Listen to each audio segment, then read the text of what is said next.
আসসালামু আলাইকুম। আমাদের গাছের এর আগে একটা ভিডিও দেখেছিলাম, আপনারা দেখছেন যে গাছের যে পাতায় যে এরকম সমস্যা হচ্ছিল এখনো আছে। এই সমস্যার কারণে এই গোড় থেকে দেখুন একবার ছোট ছোট টমেটো, তারপরে আমরা একবার উপর থেকে পাতা কেটে দিচ্ছি। উপরে খালি ৬-৭টা করে পাতা আছে। ৬-৭টা পাতা রাখলে কিন্তু ফলন ভালো হয় না, মানে ফলনগুলো অনেক ছোট ছোট হয়, নষ্ট হওয়ার সম্ভাবনা বেশি থাকে।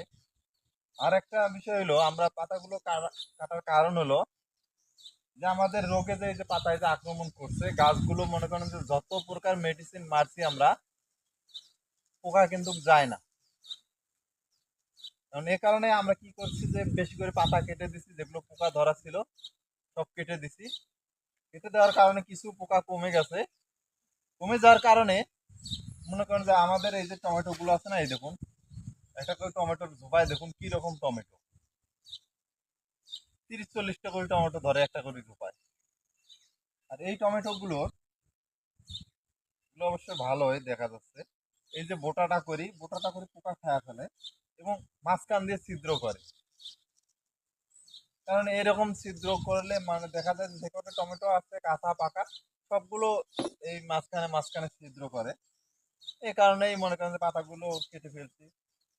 আর গাছের অবস্থা খুব খারাপ, গাছের অবস্থা তেমন একটা ভালো না, এই কারণে আমরা অনেক পাতাগুলো কেটে দিলাম। এখন দেখা যাক, মেডিসিন ব্যবহার করছি আবার। আজকে উঠাবো টমেটো, উঠানোর পর আবার মেডিসিন ব্যবহার করব, দেখা যাক কি হয়।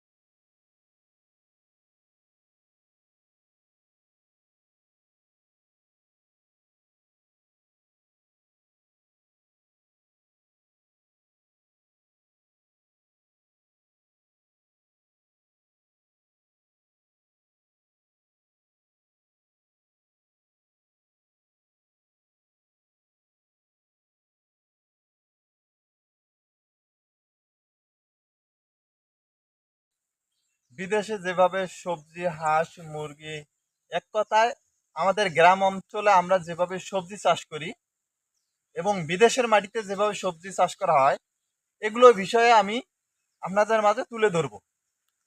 অবশ্যই আপনারা আমার ইউটিউব চ্যানেলটা এবং ফেসবুক পেজটা ফলো করে পাশে থাকবেন। ধন্যবাদ।